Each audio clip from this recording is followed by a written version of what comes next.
د خیبر ضلع ملاګورو تترې غره په لمن کې دا مزار د معصوم بابا په نوم سره یادېږي. د معصوم بابا د مزار او د دې مزار نه واخله تر سفرې پورې تقریبا د 80 جربو نه زیاته هدیرې د حوالې سره څه مضبوط یا پوخ تاریخ نشته، خو ولې د دې حوالې سره په علاقه کې بېلابېل قسمه حوالې مشهورې دي.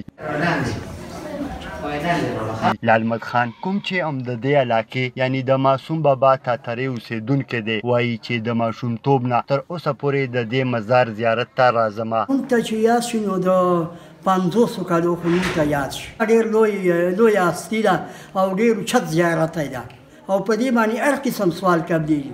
الله پاک یې قبلوي. خلک هم له ډېر راځي. مخکې یو شی هم نه و، دلته یو دغه جومات و، داسې سپک غوندې جومات و. هغه بیا هغه ملنګ پکې بیډي سپرنګي وکړه، هغه بیا وسوځېده. اوس یې ښایسته نور جوړ کړه او ډېر زیات د هغې د منجور ډېر غټ خدمت کوي او موږ ټول علاقه خدمت کوو ځکه چې موږ ډېر زیات د ولي دغه کوو، احترام کوو. د معصوم بابا د مزار د زیارت دپاره نه یوازې د خیبر پښتونخوا بلکې د پنجاب، سند او د ملک د بېلابېلو برخو نه خلک راځي. نوم مې خاندراز دی. خدای نیازبین پکې پراته یو. دا ځای خو زموږ د بچپن نه خوښ دی. د سلام له موږ هر وخت راځو.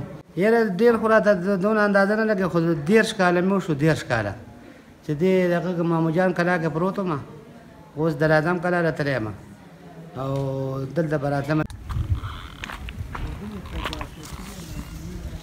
د تاریخ په پاڼو کې ورک د معصوم بابا مزار ته د تاریخ ضرورت نشته ځکه چې دې مزار د خلکو په زړونو کې ځای جوړ کړی دی. محمود الله خان افریدي، سنو پښتونخوا، خیبر.